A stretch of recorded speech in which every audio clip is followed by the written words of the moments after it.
Tanggal 17 Agustus tahun 1945, Republik Indonesia lahir sebagai sebuah negara berdaulat. Di tengah gempita kemerdekaan, dua orang penguasa dinasti Mataram yang sadar akan nasionalisme dan rasa persatuan, Sunan Pakubuwono XII dan Adipati Mangkunegoro VIII, menyatakan bahwa ia dan negerinya bergabung dengan Republik Indonesia. Maklumat 1 September 1945, demikian pernyataan Sri Sunan dan Pangeran Adipati itu dibuat. Mereka, bahkan, tercatat sebagai kepala monarki pertama yang secara resmi menggabungkan diri ke dalam negara republik yang baru berdiri itu. Sebuah keputusan yang disambut sangat baik oleh pemerintah pusat, hingga Presiden Soekarno, mengeluarkan piagam penetapan, yang menetapkan Swapraja Kasunanan Surakarta dan Kadipaten Mangkunegaran, masing-masing berkedudukan sebagai daerah istimewa Surakarta. Sejarah mencatat, bahwa daerah istimewa Surakarta merupakan daerah istimewa pertama yang dibentuk setelah Indonesia merdeka. Dan juga, sebagai daerah istimewa pertama yang kedudukannya dibekukan.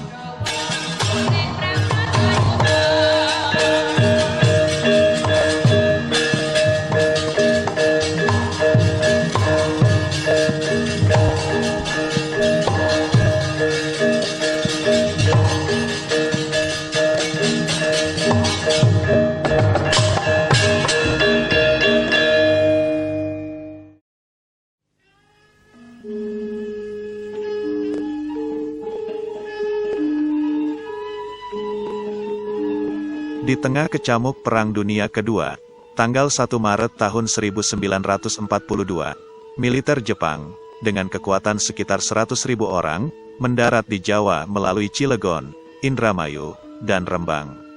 Pada tanggal 5 dan 7 Maret, Surakarta dan Yogyakarta sudah jatuh ke tangan mereka. Usai pemerintah Hindia Belanda menyerah tanpa syarat di tanggal 8 Maret tahun 1942, pemerintah pendudukan Jepang resmi berdiri di Indonesia.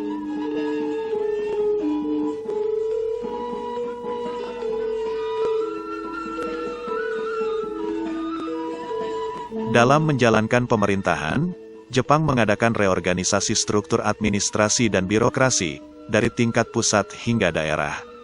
Di era Hindia Belanda, daerah administratif tingkat 1 di Pulau Jawa terdiri dari 3 provinsi, dan 2 kegubernuran setingkat provinsi, masing-masing adalah Jawa Barat, Jawa Tengah, dan Jawa Timur, serta Surakarta dan Yogyakarta. Kegubernuran Surakarta terdiri dari 2 entitas swapraja, yaitu Kasunanan Surakarta dan Praja Mangkunegaran.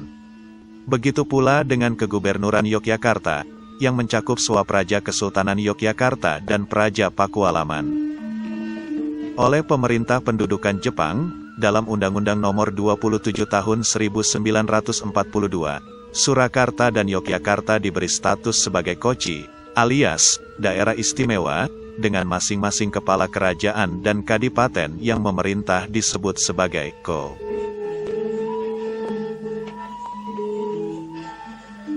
Meski sempat disambut dengan sukacita, keberadaan Jepang lambat laun justru kian menghancurkan sendi-sendi ekonomi, sosial, dan budaya dalam kehidupan masyarakat Indonesia. Kewajiban menyerahkan hasil pertanian, hingga adanya keharusan menjadi tenaga kerja paksa alias Romusa, kian menimbulkan perasaan anti-Jepang, mulai dari kalangan Pangreh Projo, hingga rakyat pedesaan. Amarah rakyat kian berlebih-lebih, karena penguasa-penguasa lokal, seperti para Kuco dan Tonarigumi, didapati sering melakukan tindak penyelewengan atau korupsi. Setelah Belanda angkat kaki, rakyat seakan tertimpa malapetaka baru, dengan merasakan penderitaan dan kesengsaraan luar biasa, akibat segala aturan dan pembatasan yang diberlakukan oleh Jepang.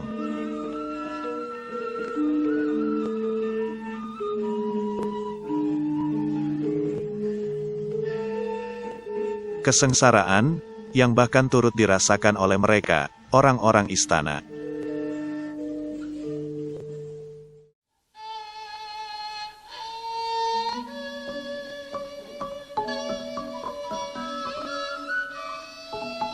Tanggal 19 Juli tahun 1944, seorang pangeran progresif sekaligus politisi ulung, Adipati Mangkunegoro VII, meninggal dunia.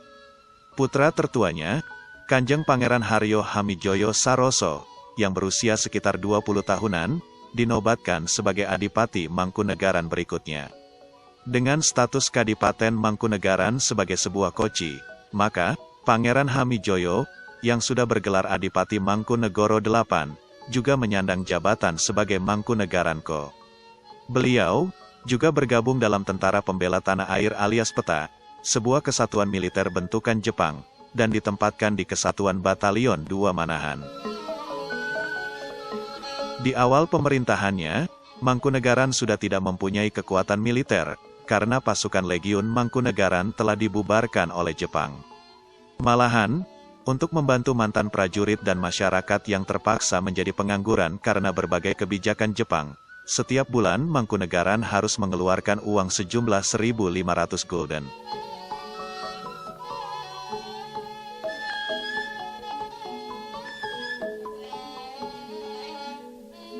Sekitar 1 tahun setelah Mangkunegaran mengangkat seorang penguasa baru, Kasunanan Surakarta juga mengalami hal serupa.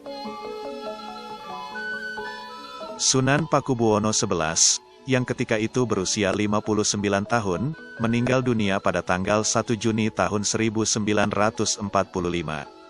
Wafat sebelum sempat mengangkat seorang putra mahkota. Posisi pengganti kedudukan raja ternyata jatuh pada Kanjeng Gusti Pangeran Haryo Purboyo, putra termuda Sri Sunan dan permaisurinya yang lahir pada tanggal 14 April tahun 1925. Perdebatan pun menyelimuti istana. Sebagian pangeran dan pejabat senior, rupanya tidak menghendaki seorang pangeran berusia 20 tahun menduduki singgasana. Di tengah polemik, penobatan Pangeran Purboyo tetap dilaksanakan, meski pada mulanya, Jepang sempat mengatakan bahwa mereka tidak berani menjamin keselamatan raja, jikalau nantinya terjadi sesuatu.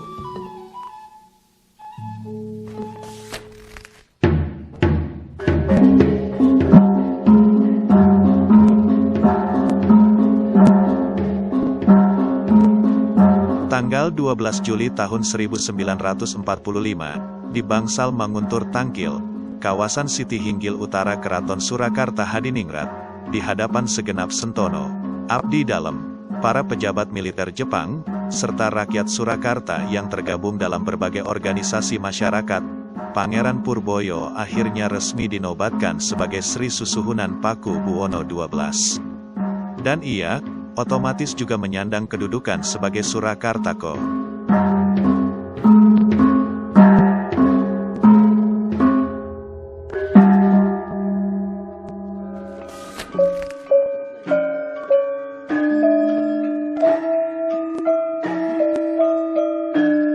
Seorang raja muda, naik tahta di bawah bayang-bayang dominasi Ibu Suri dan Kanjeng Patih beserta para sekutunya, menyebabkan adanya disintegrasi di dalam keluarga istana, yang berdampak pada keberlangsungan keraton di masa revolusi.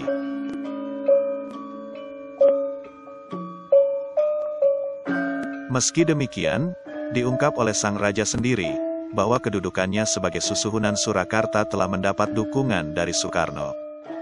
Bung Karno, dikutip dari pengakuan Sri Sunan, mengatakan bahwa Pangeran Purboyo layak bertahta, karena ia merupakan seorang pemuda yang dianggap mampu mengikuti perkembangan zaman, dan tahan terhadap situasi yang bergejolak.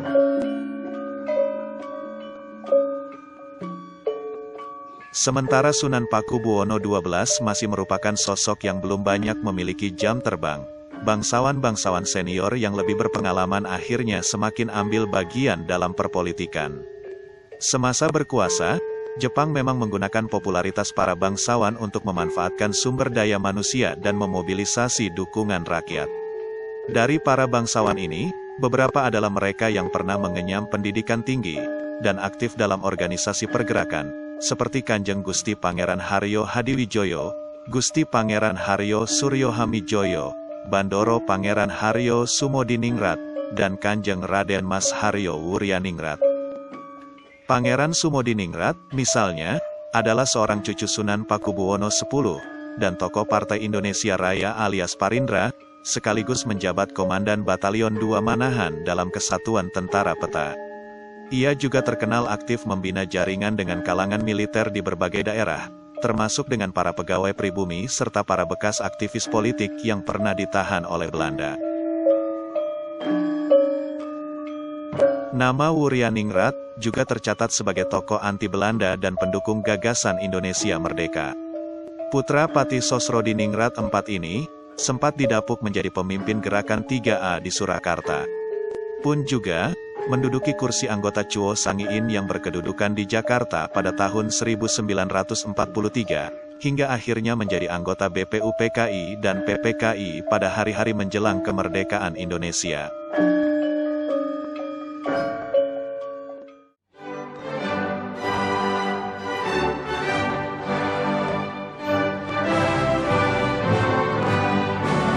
Di Jakarta, pada tanggal 17 Agustus tahun 1945, atas nama bangsa Indonesia, Soekarno dan Muhammad Hatta memproklamasikan kemerdekaan Republik Indonesia. Kabar dan euforia proklamasi kemerdekaan menyebar hingga berbagai penjuru, tak terkecuali di Surakarta. Penguasa Kasunanan Surakarta dan Kadipaten Mangkunegaran pun menyambut baik proklamasi yang sudah dikumandangkan. Sunan Pakubuwono XII dan Adipati Mangkunegoro VIII, selanjutnya mengirimkan kawat ucapan selamat kepada Soekarno-Hatta atas kemerdekaan Indonesia. Pemerintah pusat, melalui Presiden Soekarno, membalas itikat baik dua penguasa monarki Jawa itu dengan mengeluarkan piagam penetapan Presiden tanggal 19 Agustus tahun 1945, yang menyatakan bahwa Surakarta merupakan sebuah daerah istimewa.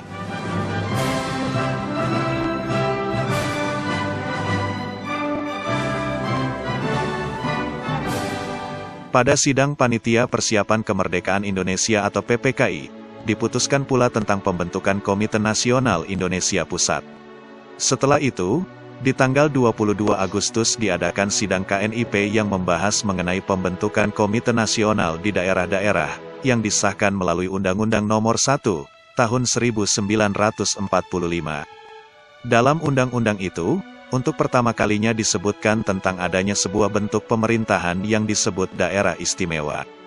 Pada pasal 1 dijelaskan, bahwa Komite Nasional Daerah diadakan di Jawa dan Madura, kecuali di daerah istimewa Surakarta dan Yogyakarta, di Karesidenan, di kota otonom, di kabupaten, dan daerah lain, yang dipandang perlu oleh Menteri Dalam Negeri.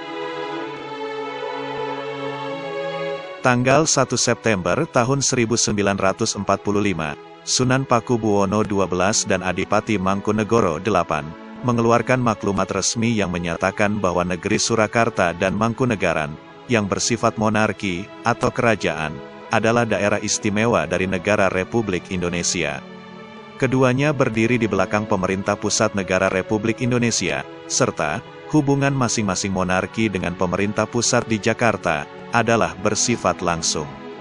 5 hari kemudian, pada tanggal 6 September kedua monarki mendapat piagam kedudukan dari Presiden Soekarno, yang menegaskan kedudukan Sunan Pakubuwono XII dan Adipati Mangkunegoro VIII, masing-masing sebagai kepala daerah istimewa. Pengakuan kedudukan Sri Sunan dan Mangkunegoro oleh Presiden Soekarno, rupanya tidak serta-merta memberikan kepastian kedaulatan dan kekuatan politis bagi masing-masing monarki itu. Walaupun raja dan elit politik tingkat nasional setuju dengan sistem pemerintahan daerah istimewa, laskar-laskar dan para politisi lokal justru menjadi batu sandungan bagi konsolidasi pemerintahan daerah istimewa Surakarta. Sejak ditetapkannya Surakarta sebagai wilayah swapraja atau daerah istimewa oleh pemerintah pusat pada tanggal 19 Agustus tahun 1945, timbul reaksi dari sebagian politisi dan pejuang kemerdekaan di Surakarta.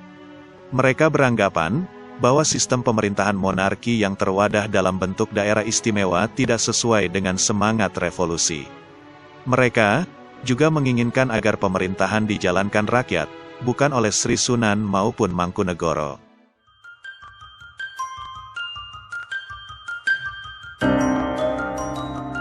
Sebenarnya, saat itu kondisi sosial politik di Surakarta diramaikan oleh orang-orang yang tergabung dalam 3 kelompok berbeda, yaitu kelompok pendukung daerah istimewa atau pendukung Swapraja, kelompok moderat, dan kelompok anti-Swapraja.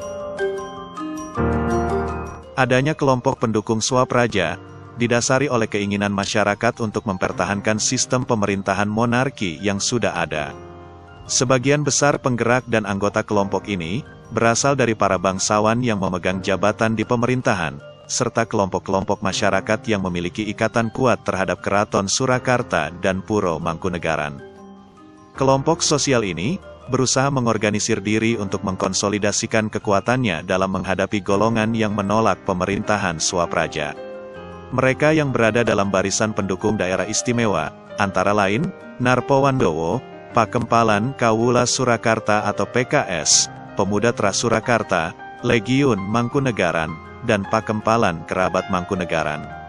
Di sisi lain terdapat kelompok moderat, yaitu kelompok sosial yang menginginkan adanya perubahan dan penyesuaian dalam sistem pemerintahan monarki, namun tanpa menghapuskan kedudukan Swapraja.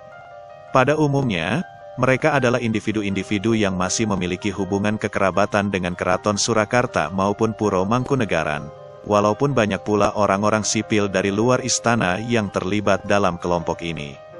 Mereka, sebagian besar adalah orang-orang berpendidikan tinggi yang memiliki kepekaan dan kesadaran dalam menghadapi perubahan dan perkembangan sosial politik. Tokoh-tokoh dan politisi yang berada dalam kelompok ini, antara lain, Pangeran Hadiwijoyo, Pangeran Suryo Hamijoyo, Pangeran Purbonegoro, Pangeran Joyokusumo, Pangeran Mangkubumi, Raden Tumenggung Sutejo Brojonegoro, Kanjeng Wuryaningrat, Mr. Amir Singgih, Mr. Atmodiningrat, dan I.J. Kasimo. Kelompok terakhir adalah mereka yang menolak terhadap bentuk pemerintahan daerah istimewa.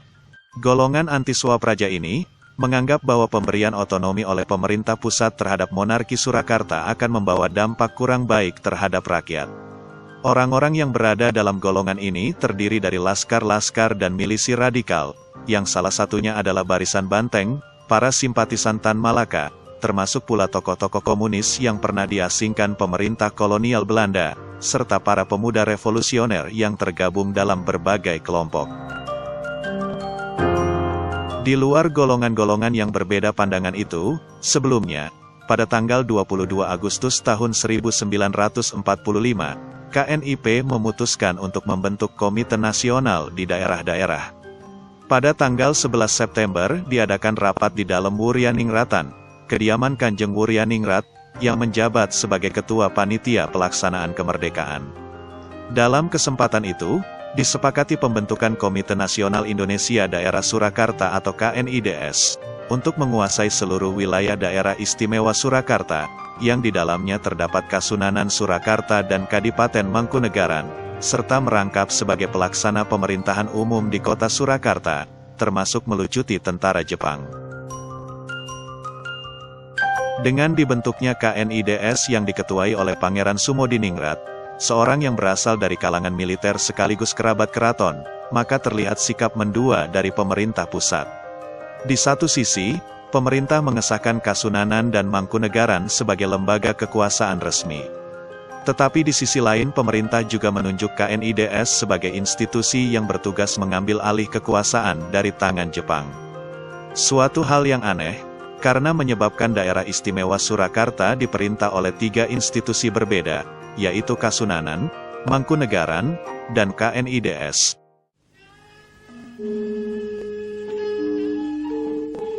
Dalam tugasnya sebagai pelaksana pemerintahan umum, sebetulnya KNIDS sempat mengusulkan, dalam rangka menghapus dualisme pemerintahan di tubuh daerah istimewa Surakarta, agar dilakukan penggabungan antara Swapraja Kasunanan dan Swapraja Mangkunegaran menjadi satu pemerintahan tunggal yang dikepalai oleh Sri Sunan, sedangkan jabatan wakilnya dipegang oleh Adipati Mangkunegoro. Namun, rencana itu gagal.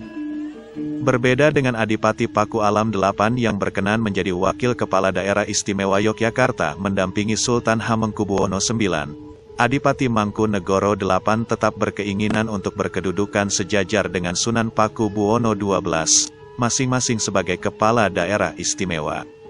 Pihak Mangkunegaran, kemungkinan besar berpegang pada perjanjian yang pernah diresmikan pada tahun 1896, antara pemerintah Belanda, Sunan Pakubuwono X, dan Adipati Mangkunegoro VI. Perjanjian itu memutuskan bahwa Mangkunegaran tidak lagi berstatus sebagai vasal Kasunanan Surakarta.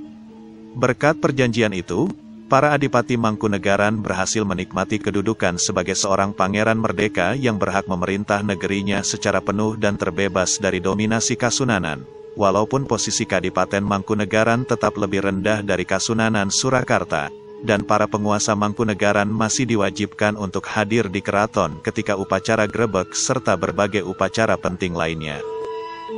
Terlebih, di tahun 1942 sampai 1945, Jepang menjadikan Mangkunegaran sebagai sebuah koci, dan mereka, secara salah kaprah, menganggap kedudukan Kadipaten Mangkunegaran sejajar dengan Kasunanan Surakarta. Adanya konflik dan dualisme kepemimpinan di Surakarta membuat pemerintah pusat mengangkat seorang komisaris tinggi untuk daerah Surakarta dan Yogyakarta. Pada tanggal 19 Oktober tahun 1945, pemerintah menunjuk Raden Panji Suroso, Gubernur Jawa Tengah, untuk menduduki posisi sebagai komisaris tinggi. Atas usul KNIDS kepada komisaris tinggi, dibentuklah Badan Pemerintahan Direktorium, yang bertujuan agar daerah istimewa Surakarta memiliki institusi pemerintahan tunggal. Direktorium ini beranggotakan komisaris tinggi, Sunan Pakubuwono XII, Adipati Mangkunegoro VIII, 2 anggota masing-masing dari Kasunanan dan Mangkunegaran, serta 2 anggota lagi dari KNIDS. Sunan Pakubuwono XII dan pemerintah Kasunanan secara prinsipil setuju dengan pembentukan direktorium tersebut. Namun, pemerintah Mangkunegaran menganggap bahwa direktorium tak lebih hanya merupakan suatu pemerintahan bayangan. Ketika Adipati Mangkunegoro VIII mengirim utusannya ke Jakarta untuk membahas mengenai masalah pembentukan direktorium, dalam perjalanannya, para utusan itu diculik oleh sekelompok orang dari golongan anti-Swapraja. Di sisi lain, kelambanan dan sikap terlalu hati-hati yang ditunjukkan oleh pemerintah Kasunanan dan Mangkunegaran dalam melucuti kekuasaan Jepang di Surakarta, membuat KNIDS terkadang harus bertindak sendiri dalam mengusir sisa-sisa kekuatan Jepang. Dan keberhasilan KNIDS mengalahkan Jepang itulah, yang membuat popularitasnya semakin mengungguli popularitas Kasunanan dan Mangkunegaran. Hal itu dimanfaatkan oleh golongan anti-Swapraja dengan semakin gencar mengampanyekan propaganda anti-Kasunanan dan anti-Mangkunegaran, termasuk menyebar fitnah bahwa kedua institusi tersebut merupakan antek-antek penjajah yang tidak mendukung berdirinya Republik Indonesia. Karena kondisi sosial politik yang panas itu, akhirnya membuat kekacauan di Surakarta menjadi tak terhindarkan lagi.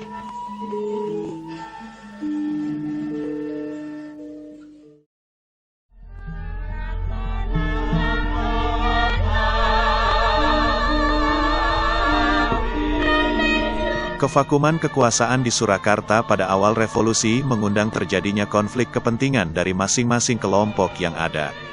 Kekuasaan Sunan Pakubuwono XII yang belum genap berusia 2 bulan pun telah menghadapi perlawanan dan tekanan semakin berat dari lawan-lawan politiknya. Mereka, sebagian adalah para pangeran dan bangsawan yang tersingkir dari konflik pergantian tahta di tahun 1939 dan 1945. Para bangsawan ini, bahkan secara terang-terangan berusaha menghilangkan kekuasaan Sri Sunan.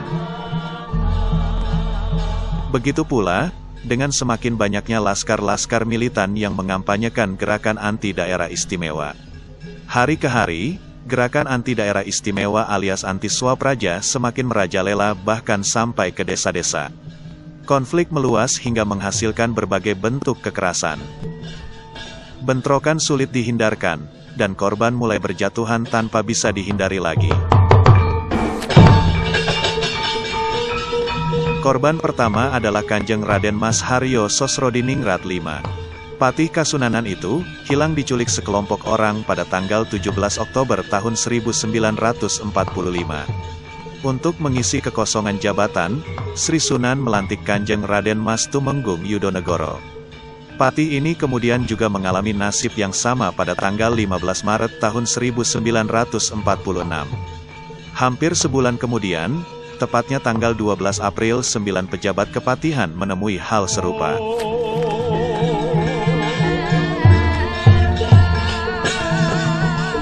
Kepatihan, memang, telah dianggap oleh kelompok anti-Swapraja sebagai institusi konservatif peninggalan era kolonial. Sementara kelompok lain menganggap bahwa kedudukan Pati juga menjadi salah satu penyebab tidak efektifnya kekuasaan Sunan Pakubuwono XII sebagai kepala daerah istimewa. Dalam situasi genting tersebut, pada tanggal 15 April tahun 1946, Sunan Pakubuwono XII mengangkat Kanjeng Raden Mas Haryo Wuryaningrat, yang dianggap sebagai politisi senior berpengalaman, sebagai pejabat sementara Patih Kasunanan. Wuryaningrat sebenarnya telah beberapa kali mencoba melakukan pendekatan ke berbagai pihak, namun tidak membawa hasil. Aksi penahanan serta penculikan terhadap pejabat-pejabat tinggi Kasunanan dan Mangkunegaran, pada akhirnya terus berlangsung. Bahkan, di daerah-daerah terjadi pencopotan paksa para bupati.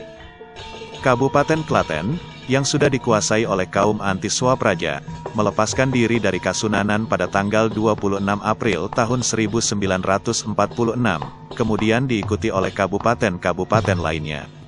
Hal tersebut membuat terputusnya hubungan politik dan ekonomi antara pemerintah Kasunanan dengan kabupaten-kabupatennya. Keadaan itu diperparah ketika ibu kota Republik Indonesia harus pindah ke Yogyakarta, karena Jakarta telah diduduki tentara sekutu. Dengan ditetapkannya Yogyakarta sebagai ibu kota dan pusat pemerintahan Indonesia, kondisi tersebut, entah disengaja atau tidak, membuat Surakarta menjadi pusat pergerakan kaum oposisi.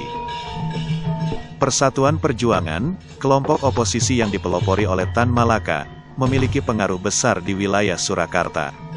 Ditambah pula dengan munculnya pimpinan radikal, seperti Dr. Muwardi, Amir Syarifuddin, D.N. Aidit, serta partai-partai politik seperti Barisan Banteng, Pesindo, PKI, dan sebagainya. Semasa krisis politik ini, daerah istimewa Surakarta telah berkali-kali didatangi Menteri Dalam Negeri Dr. Sudarsono, yang menemui Sunan Pakubuwono XII dalam rangka menciptakan stabilitas.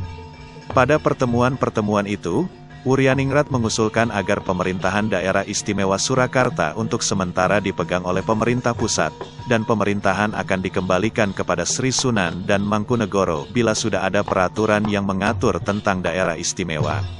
Serta, supaya pemerintah pusat mau memberi pengertian kepada para kelompok dan laskar-laskar militan yang anti-Swapraja, bahwa sikap mereka yang demikian bisa memperlemah persatuan dan kesatuan dalam menghadapi penjajah Belanda yang ingin kembali menguasai Indonesia. Usulan-usulan itu, kenyataannya, ditolak oleh Menteri Dalam Negeri. Dr. Sudarsono justru mengusulkan pembentukan Dewan Perwakilan Rakyat Daerah atau DPRD Tunggal untuk wilayah Surakarta, serta gagasan pemerintahan federasi yang terdiri dari Kasunanan dan Mangkunegaran. Ide tersebut mendapat banyak tentangan, termasuk tentangan dari KNIDS, dan pada akhirnya, gagal terlaksana.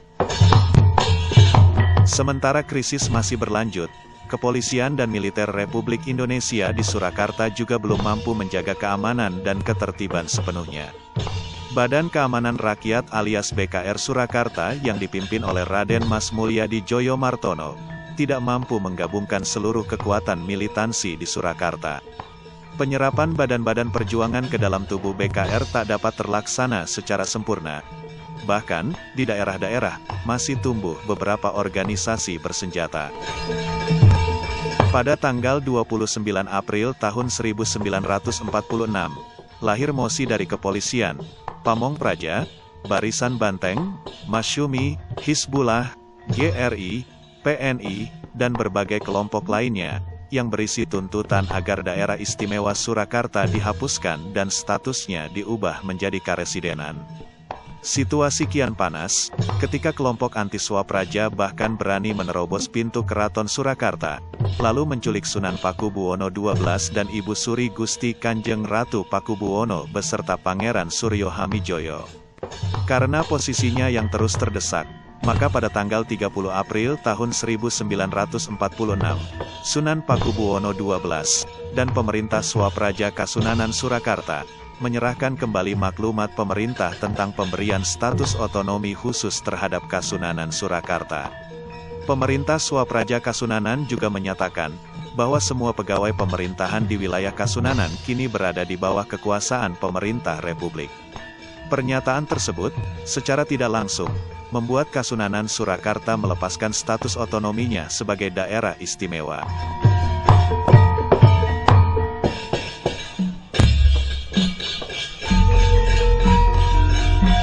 Berbeda dengan yang dilakukan pemerintah Swapraja Kasunanan Surakarta, di tanggal 1 Mei tahun 1946, pemerintah Swapraja Kadipaten Mangkunegaran justru membuat suatu pernyataan yang mengejutkan kelompok anti-Swapraja. Adipati Mangkunegoro VIII mengeluarkan maklumat yang berisi, dalam rangka menghargai keinginan rakyat untuk demokrasi dan keadilan sosial, pemerintah Mangkunegaran akan merumuskan suatu undang-undang baru, dan undang-undang tersebut akan menetapkan Adipati Mangkunegoro sebagai Kepala Daerah Istimewa Mangkunegaran, dengan kedudukan yang berada langsung di bawah Presiden, sesuai ketentuan-ketentuan dalam Undang-Undang Republik Indonesia. Maklumat itu menunjukkan bahwa pemerintah Mangkunegaran tetap tidak berkenan melepaskan status daerah istimewa. Keputusan mereka juga mendapat dukungan penuh dari kelompok-kelompok pendukung Swapraja.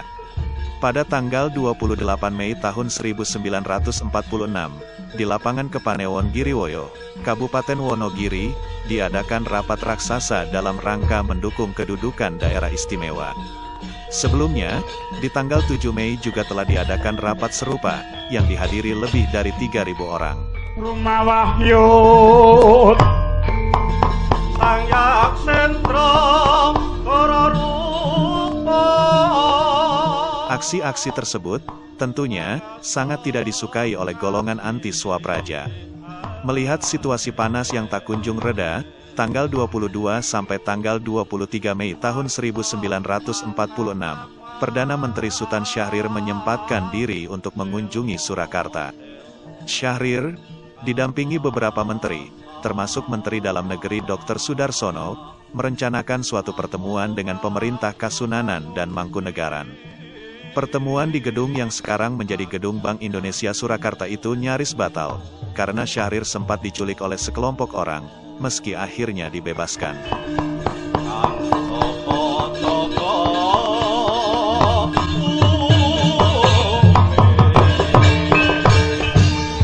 Dalam pertemuan yang dihadiri Sunan Pakubuwono XII dan Adipati Mangkunegoro VIII itu, Kanjeng Wuryaningrat, selain mengusulkan pembayaran sivilis langsung kepada keraton dan pengambil alihan sementara pemerintahan di Surakarta ke tangan pemerintah pusat, juga menyatakan bahwa kekacauan di Surakarta harus segera diselesaikan karena pihak keraton sudah marah.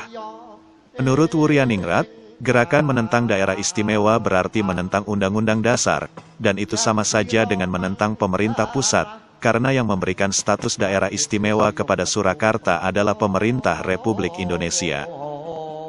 Menindaklanjuti hal itu, Komisaris Tinggi Raden Panji Suroso dibebas tugaskan, dan pada tanggal 1 Juni tahun 1946, pemerintah pusat akhirnya menunjuk Raden Mas Tumenggung Aryo Suryo, yang merupakan Gubernur Jawa Timur, sebagai wakilnya di Surakarta. Suryo juga ditugaskan mengumpulkan bahan-bahan untuk dipertimbangkan pemerintah pusat, dalam rangka menyusun peraturan yang sebaik-baiknya terhadap daerah istimewa Surakarta.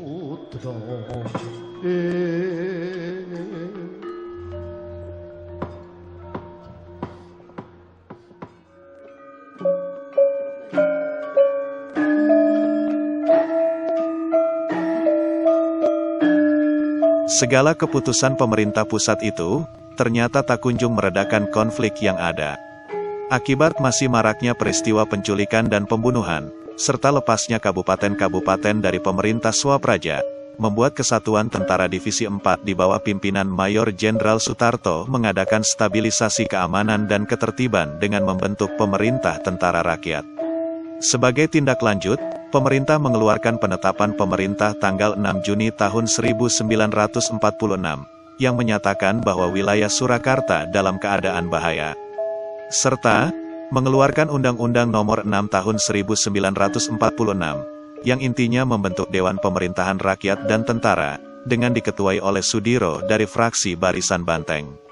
Undang-Undang Nomor 6 itu berlaku hingga tanggal 15 Juli tahun 1946.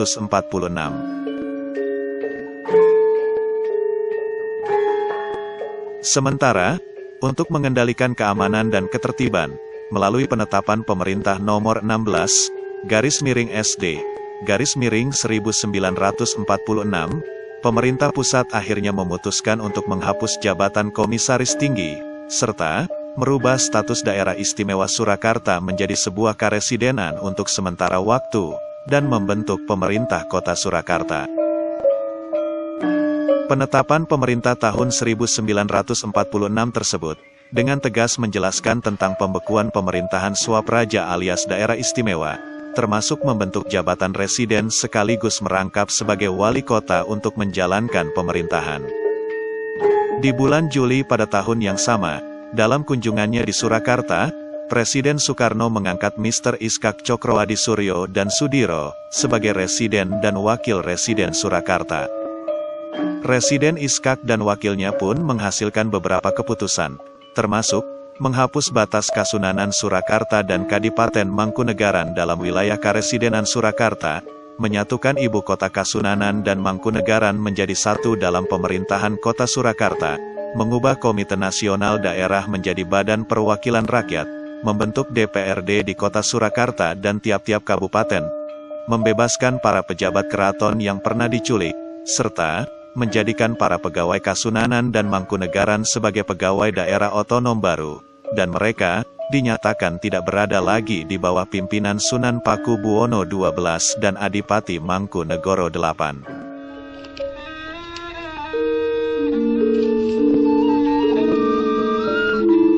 Terlihat dalam beberapa keputusan yang dibuat oleh residen dan wakil residen tersebut, secara nyata merupakan suatu tindakan untuk menjadikan Surakarta sebagai daerah biasa, dan mengikis pengaruh Sri Sunan dan Mangkunegoro dalam pemerintahan. Tanggal 14 November tahun 1946, jabatan wali kota yang semula dirangkap residen, selanjutnya diserahkan kepada Syamsur Rizal.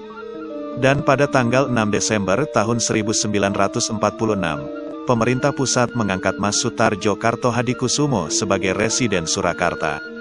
Politisi yang terkenal sebagai penggagas petisi Sutarjo pada tahun 1936 itu, oleh DPRD, dianggap sebagai seorang pendukung daerah istimewa.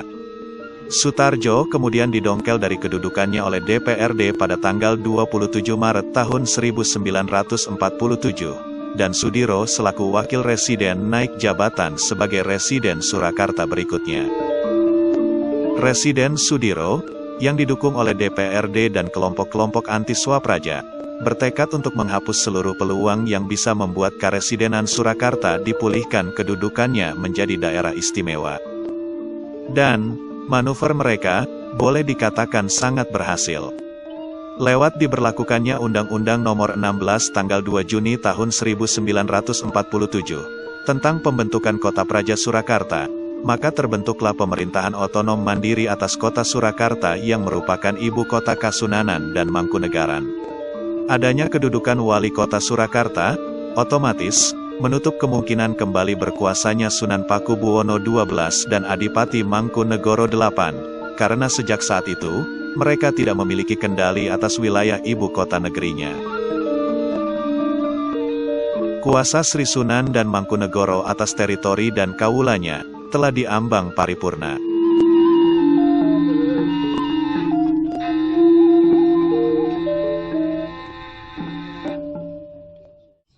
Sekar lumbu siro.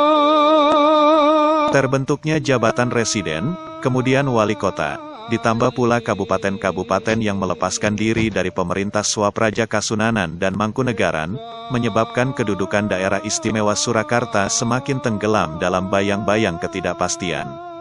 Undang-undang yang mengatur keistimewaan Surakarta pun, tak kunjung diputuskan.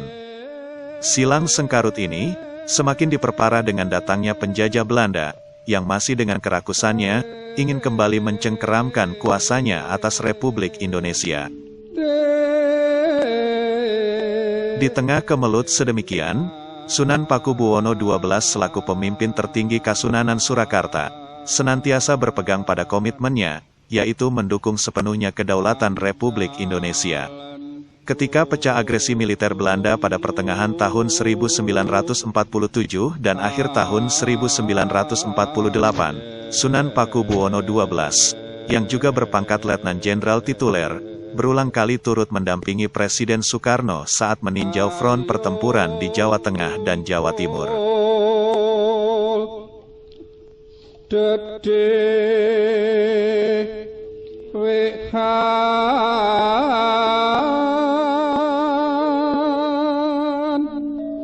Pemerintah Republik yang baru berdiri, tentunya memiliki persediaan dana dan logistik yang serba terbatas. Menyikapi hal itu, Sunan Pakubuwono XII dan pemerintah Kasunanan turut menyuplai segala bentuk kebutuhan yang dibutuhkan oleh pemerintah Republik selama masa-masa sulit. Sumbangan-sumbangan pihak Kasunanan Surakarta kepada pemerintah dan TNI, antara lain termasuk uang, emas, 6 buah mobil, 50 senapan, 50 tempat peluru, dan berbagai jenis senjata lainnya. Akhir Desember tahun 1948, agresi militer yang dilancarkan oleh Belanda juga meneror rakyat Surakarta. Pesawat-pesawat tempur Belanda berterbangan, menyebarkan pamflet intimidasi kepada rakyat agar tidak membantu perjuangan Tentara Nasional Indonesia.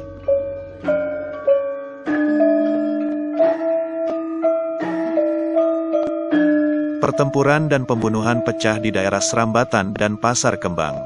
Bahkan, di daerah Gading, Satuan Baret Hijau Tentara Belanda membantai para pengungsi yang terdiri dari warga sipil. Salah seorang kerabat keraton, Pangeran Notokusumo, juga menjadi korban keganasan tentara Belanda. Ia ditembak mati di daerah Pasar Kliwon. Karena keadaan semakin berbahaya, pemerintah pusat menjadikan wilayah Surakarta sebagai daerah militer istimewa II, yang dikepalai seorang gubernur militer. Di lain pihak, Belanda yang sementara waktu berhasil menguasai Surakarta, mendirikan pemerintahan tandingan dengan membentuk pemerintahan Swapraja. Secara licik, elit-elit militer Belanda berusaha membujuk Sunan Pakubuwono XII untuk bergabung dengan pemerintahan boneka bentukan mereka. Namun, atas dasar komitmennya terhadap pemerintah Republik, serta fakta bahwa masih kokohnya pertahanan gerilya laskar-laskar pejuang di pedesaan, Sunan Pakubuwono XII menolak semua ajakan Belanda tersebut.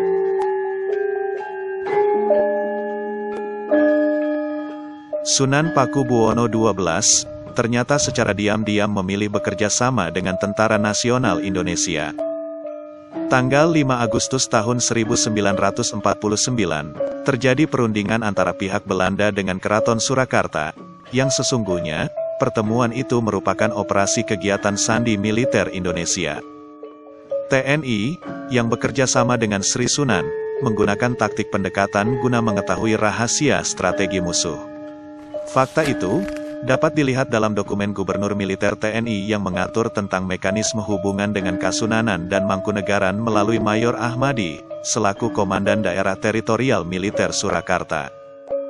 Dokumen itu berupa surat keputusan nomor 23-GM-49, yang ditandatangani pada tanggal 27 April tahun 1949 oleh Letnan Kolonel Suprapto, atas nama Gubernur Militer Daerah Militer Istimewa II, Kolonel Gatot Subroto.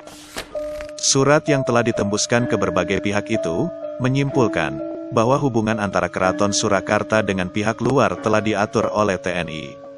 Dan melihat dokumen tersebut, karena hubungan itu telah diatur oleh TNI, maka perundingan pihak keraton dengan Belanda pada tanggal 5 Agustus tahun 1949 itu pun tentunya sudah atas sepengetahuan Kolonel Gatot Subroto.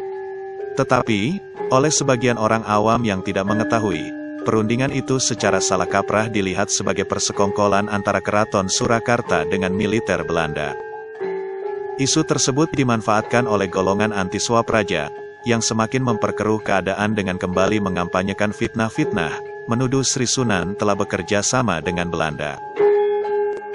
Tuduhan yang tidak masuk akal, mengingat fakta bahwa Sunan Pakubuwono XII sendiri sering mendampingi inspeksi Presiden Soekarno ke berbagai garis depan pertempuran, serta membantu membebaskan sejumlah pegawai pemerintah dan pejuang-pejuang tentara pelajar yang ditahan oleh militer Belanda. Malahan, Sri Sunan juga turut berusaha mencegah meluasnya pembakaran Dusun Banaran, Kabupaten Klaten, yang dibumi hanguskan tentara Belanda karena dicurigai sebagai sarang pasukan gerilya. Termasuk merelakan pesanggrahan Praci Moharjo, sebuah kompleks puri megah peninggalan Sunan Pakubuwono VI di Kabupaten Boyolali, untuk dijadikan markas tentara pejuang, sebelum akhirnya terbakar dan luluh lantak akibat strategi bumi hangus yang diterapkan pejuang Republik pimpinan Letnan Kolonel Slamet Riyadi, demi membendung manuver tentara Belanda. Staf Urusan Sipil Komando Tentara dan Teritorial Kota Surakarta, pada tanggal 17 Desember tahun 1949, bahkan memberikan surat tanda penghargaan dan terima kasih kepada Jawatan Pusat Kartiprojo, sebuah departemen pekerjaan umum yang dibentuk Sunan Pakubuwono XII dalam rangka membuka lapangan kerja bagi masyarakat, karena telah ikut serta dalam mempertahankan kedaulatan negara Republik Indonesia selama agresi militer Belanda kedua. Sumbangan-sumbangan Sunan Pakubuwono XII dan Keraton Surakarta kepada pemerintah Republik Indonesia dan TNI, terus mengalir sampai tahun 1949. Selain menyumbangkan uang, Sri Sunan kembali memberikan 2 unit mobil sedan untuk kepentingan umum, dan meminjamkan kuda-kuda keraton, yang sebagian digunakan oleh Panglima Besar Jenderal Sudirman dan pasukannya semasa Perang Gerilya. Kecuali barang-barang yang memang sudah diberikan, ironisnya, sebagian besar inventaris keraton yang dipinjamkan itu, acap kali tidak dikembalikan. Saat Keraton Surakarta nyaris bangkrut karena telah mengikhlaskan hampir seluruh harta kekayaannya untuk kepentingan perjuangan nasional, kedudukan daerah istimewa merupakan satu-satunya warisan teritorial paling berharga yang terus berusaha dipertahankan. Meskipun usaha-usaha yang dilakukan belum berhasil membawa sebuah keadilan yang seharusnya diterima.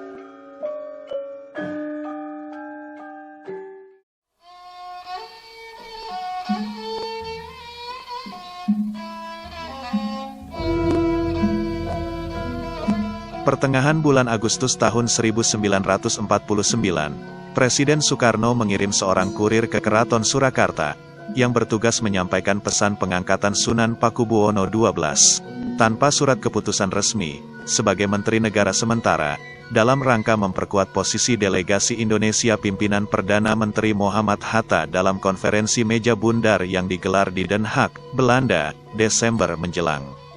Sri Sunan menyanggupi, dan sempat menyerahkan 2 nampan emas sebagai dana untuk membiayai keberangkatan delegasi ke Belanda. Penunjukan itu adalah respon dari pemerintah pusat atas surat permohonan Sunan Pakubuwono XII dan Adipati Mangkunegoro VIII, yang salah satu bagian dari surat tersebut adalah keinginan mereka untuk diberi kesempatan berbicara dalam suatu meja perundingan, khususnya mengenai status daerah istimewa.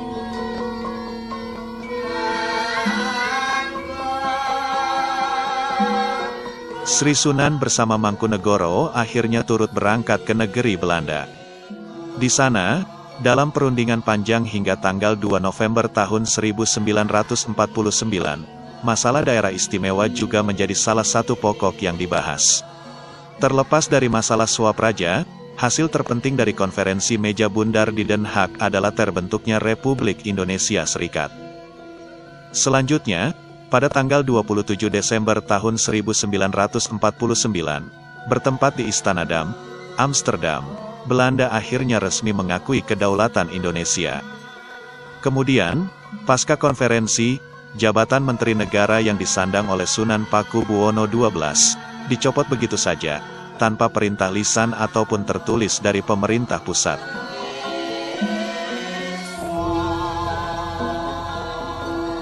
Indonesia telah berdaulat penuh.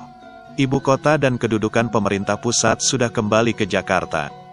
Perang juga telah usai. Tetapi situasi politik di Surakarta, seakan-akan masih seperti bara dalam sekam. Masalah status daerah istimewa yang tak kunjung tuntas, termasuk masih belum bersatunya Sri Sunan dan Mangkunegoro sebagai Dwi Tunggal seperti yang sudah dilakukan Sri Sultan dan Pakualam, serta undang-undang yang mengatur pemerintahan daerah istimewa Surakarta yang tak kunjung dibuat, nyatanya semakin membawa dampak buruk terhadap rakyat.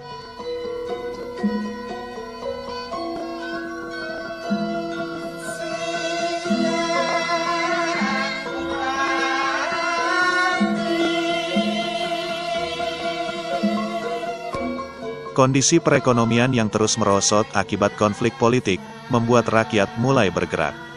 Mengatasnamakan diri sebagai Narpawandowo, Ikatan Kesatrian Indonesia, Rakyat Pecinta Tanah Air, Rumekso Adeging Projo, Perserikatan Rukun Tani Sejati, Partai Katolik, Sarekat Sekerja Pamong Praja, dan lain-lain, serta kelompok-kelompok massa yang kian menjamur di Kabupaten Sragen, Klaten, Boyolali, Sukoharjo, bahkan hingga kota Semarang, berkumpul melakukan demonstrasi dengan menyuarakan tuntutan kepada pemerintah pusat, agar, pertama, segera merealisasikan pasal 64 dan 65 Undang-Undang Dasar sementara maupun pasal 18 Undang-Undang Dasar 1945, yang menjamin keberadaan daerah istimewa. Kedua, untuk secepatnya mengembalikan kedudukan Swapraja Surakarta, yang telah bersedia menjalankan pemerintahan secara lebih demokratis.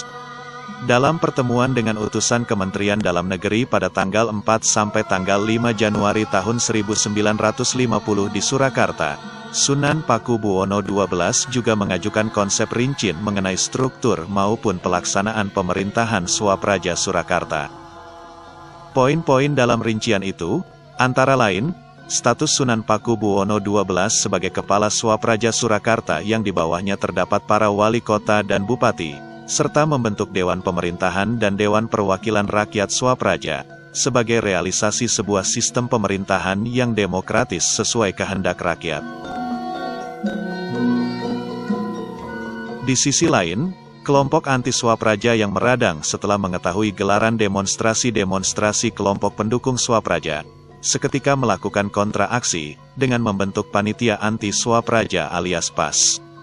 Gerombolan ini melakukan aksi-aksi di berbagai tempat, mengirim surat ancaman, serta menyebarkan pamflet-pamflet intimidasi yang mendiskreditkan Keraton Surakarta.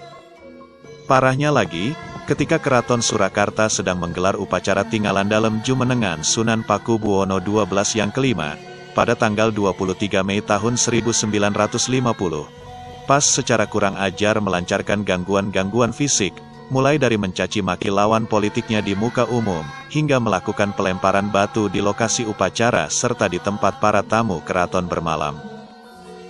Akibat segala kekacauan yang terjadi, serta perbedaan paham di kalangan masyarakat Surakarta yang kian sulit dijembatani, pada tanggal 9 Juni tahun 1950, pemerintah pusat memutuskan untuk mengadakan referendum alias pemungutan suara, dalam rangka menentukan nasib Surakarta. Rencana itu segera direspon oleh Kolonel Gatot Subroto selaku gubernur militer di wilayah Surakarta. Dalam suratnya kepada kabinet, Gatot Subroto mengkhawatirkan, jika referendum tetap dilakukan, akan terjadi kerusuhan hebat yang tak dapat diredam oleh pihak TNI. Setelah kabinet bersidang dan melakukan jajak dengar pendapat, akhirnya mereka resmi menunda pelaksanaan referendum. Di waktu yang sama, Sunan Pakubuwono XII sendiri telah berusaha akomodatif dengan menjanjikan sistem pemerintahan demokratis, seperti yang sering dituntut oleh PAS. Dalam maklumat panjang yang dikeluarkan pada tanggal 13 Juni tahun 1950, Sunan Pakubuwono XII menjelaskan, bahwa Swapraja Kasunanan Surakarta adalah pusaka bersejarah peninggalan nenek moyang yang wajib selalu diperjuangkan dengan penuh keyakinan. Selain itu, Sri Sunan juga menjunjung tinggi Undang-Undang Dasar 1945 Pasal 18 dan Undang-Undang Dasar Sementara Pasal 64, yang isinya mengakui dan menghormati kedudukan daerah-daerah Swapraja di Indonesia. Sri Sunan juga menyatakan bahwa susunan kepemerintahan Swapraja Surakarta nantinya akan demokratis dan sesuai dengan perubahan zaman, dengan dibentuknya Dewan Pemerintahan yang bertanggung jawab kepada Dewan Perwakilan Rakyat Swapraja.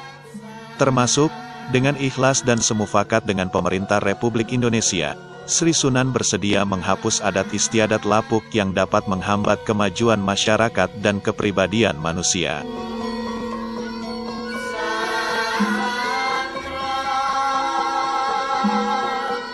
Tak lama setelah maklumat sepanjang kurang lebih 15 paragraf itu dikirimkan ke Jakarta, pemerintah pusat justru mengesahkan Undang-Undang Nomor 10 Tahun 1950 tentang pembentukan Provinsi Jawa Tengah, yang di dalamnya tercakup pula wilayah Karesidenan Surakarta. Padahal, menurut penetapan pemerintah Nomor 16 Tahun 1946, Karesidenan Surakarta adalah berstatus sementara dan bukan tetap. Menyusul kemudian, pemerintah mengesahkan Undang-Undang Nomor 13 tanggal 8 Agustus tahun 1950 tentang pembentukan daerah otonom, serta Undang-Undang Nomor 16 tanggal 14 Agustus tahun 1950 tentang penetapan kedudukan Kota Surakarta sebagai sebuah kota praja atau kota madya.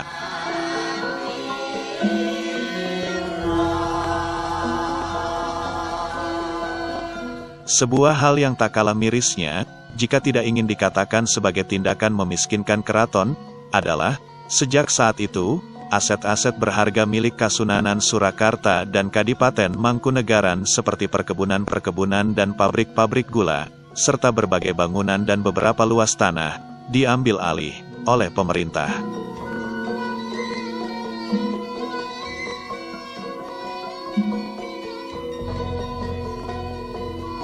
Setelah mengalami berbagai konflik dan ketidakpastian, pada akhirnya, kedudukan daerah istimewa Surakarta yang terdiri dari Swapraja Kasunanan Surakarta dan Swapraja Kadipaten Mangkunegaran, telah tiba di titik akhir. Pasca dibentuknya Provinsi Jawa Tengah, status Sri Sunan dan Mangkunegoro kemudian berubah menjadi simbol pemersatu di tengah masyarakat, sekaligus sebagai yang dipertuan pemangku tahta adat Jawa, khususnya adat Jawa Gaya Surakarta dan Mangkunegaran.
Seiring berjalannya waktu, Keraton Surakarta dan Puro Mangkunegaran yang telah bergeser kedudukannya dari sebuah pusat pemerintahan menjadi institusi tertinggi pemangku adat dan kebudayaan Jawa, selanjutnya semakin membuka diri, baik kepada masyarakat maupun terhadap perkembangan zaman. Pada tahun 1963, Sunan Pakubuwono XII dan Nyonya Hartini Soekarno meresmikan Museum Keraton Kasunanan Surakarta, yang dibuka untuk umum. Kemudian, di tahun 1968, Adipati Mangkunegoro VIII juga membuka kawasan Puro Mangkunegaran untuk khalayak ramai.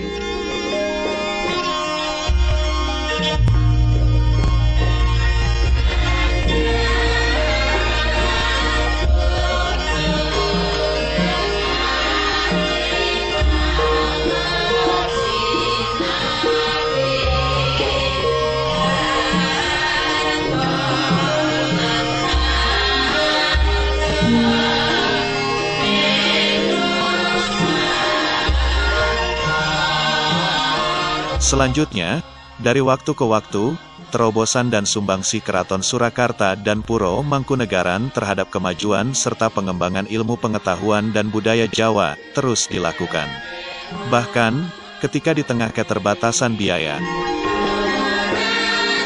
Mengingat status Keraton Surakarta dan Puro Mangkunegaran serta segala bentuk adat istiadatnya sebagai kawasan cagar budaya, sudah seharusnya pemerintah menyokong kelestarian keraton dan puro secara konsisten dan nyata. Terlebih, di masa perjuangan mempertahankan kemerdekaan Indonesia, seperti yang sudah dijelaskan panjang lebar sebelumnya, Keraton Surakarta dan Puro Mangkunegaran memiliki andil yang besar.